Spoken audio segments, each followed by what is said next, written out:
Hello and welcome. My name is Aveen and I'm a soul coach, spiritual teacher, meditation teacher. If this is your first time here, you're very welcome. I can feel that most of you tuning in, we are soul friends, so cheers.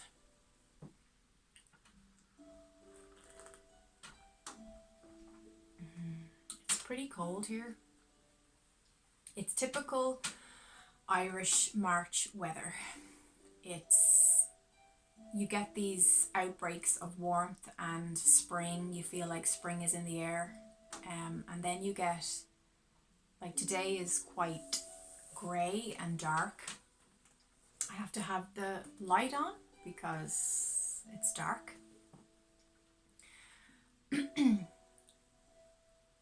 We are in level 5 lockdown. This is our third lockdown in Ireland, and this has been the longest one, so this has dragged on for a long time now, and the numbers on the news are still high, which means they may continue the lockdown to extend.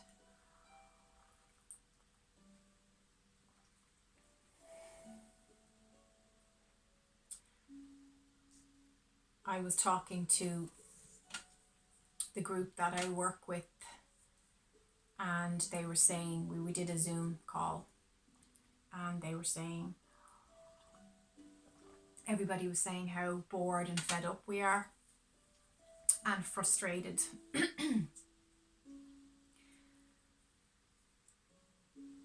And I was thinking how you should be careful what you wish for, right? Because I've said this in previous videos, I do think from a mass consciousness level, many human beings were calling out for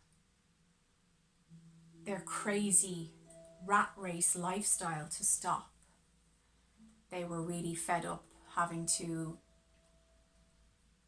get up early in the morning and go to work every day, and people have been working very, very long, crazy hours and having no quality of life.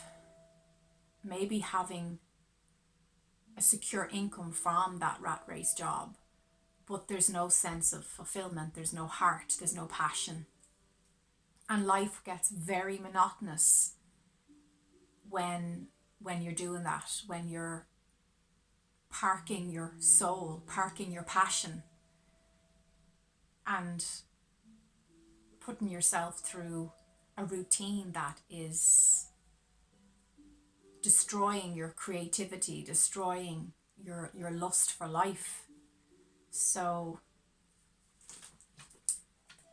I think in that respect it's been positive in that we all got to stop and pause and to evaluate and reflect.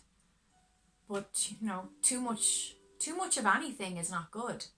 Too much of, they say too much of a good thing, even a good thing. Balance, the middle way.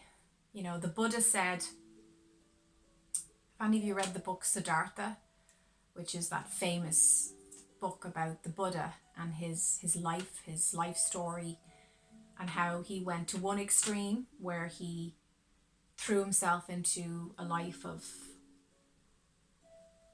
poverty and basically, denied all the worldly riches, and then that led to despair and misery. And then he went the other extreme and he threw his life into riches and luxury and having every whim entertained, and eating what he wanted when he wanted, and having sex whenever he wanted, and that led to misery and despair. They both equally, either polarity ends, like the polarity of the extremes, neither of them satisfied his heart's, his soul's joy for life. And the conclusion of the book is he realizes it's the middle way. which is one of the tenets philosophy of Buddhism. It's the middle way. It's finding a balance. And as I get older, that lesson gets louder and clearer in my life. I can see how with balance you get all your needs and desires met. You've got a bit of this, got a bit of that, Variety is the spice of life.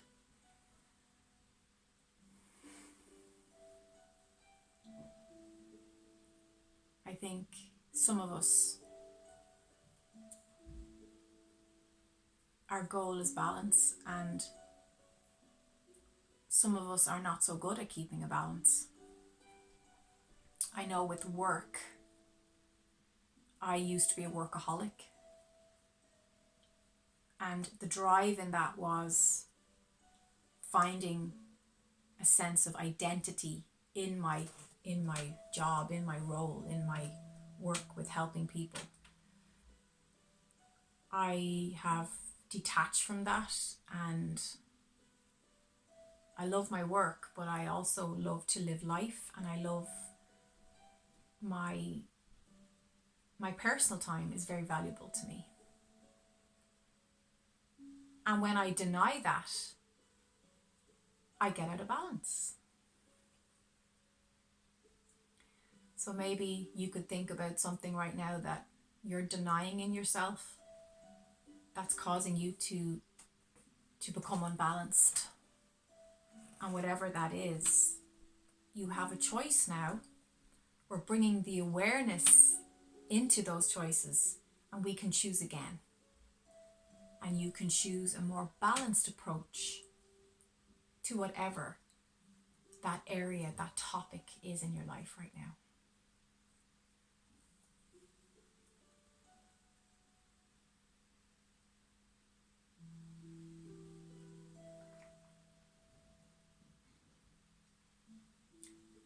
I hear that Spain is bringing in a 4-day work week.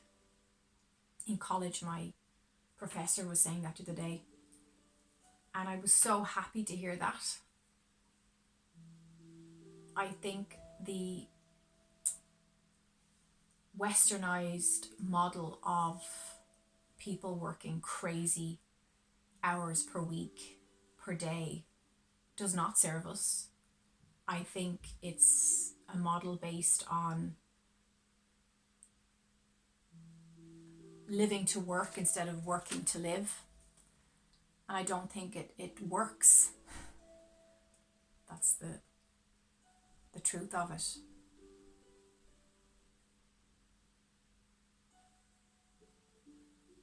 There's a big move as well towards people going online and becoming their own bosses and running their own show. Now, I don't know much about that because I'm not a tech person.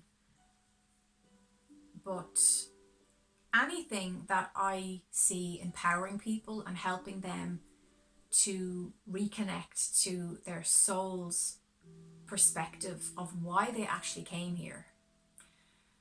If you came here into a physical body, growth, expansion, personal development is built into your design. So I think it's funny when people say to me, oh, I'm not into, I've no interest in personal development or growing as a person. I actually had someone say this to me recently. Oh, I've no interest in that stuff. I'm happy just to eat pizza and shoot the breeze. And I think that's fine if you're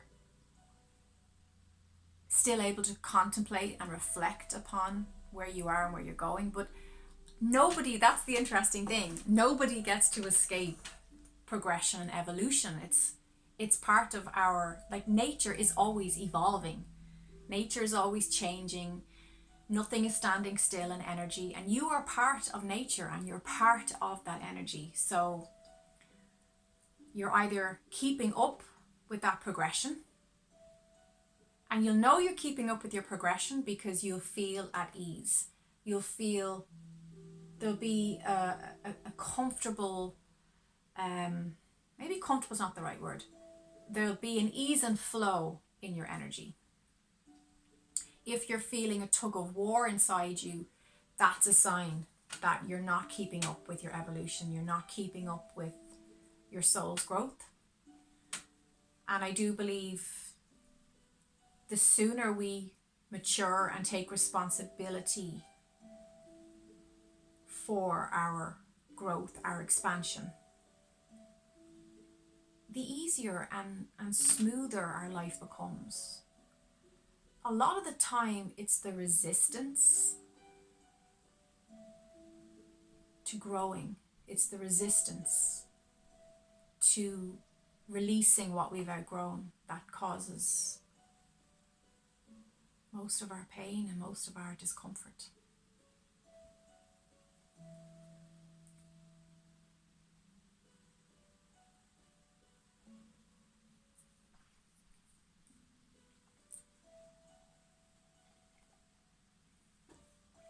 So that's my little thought of the day.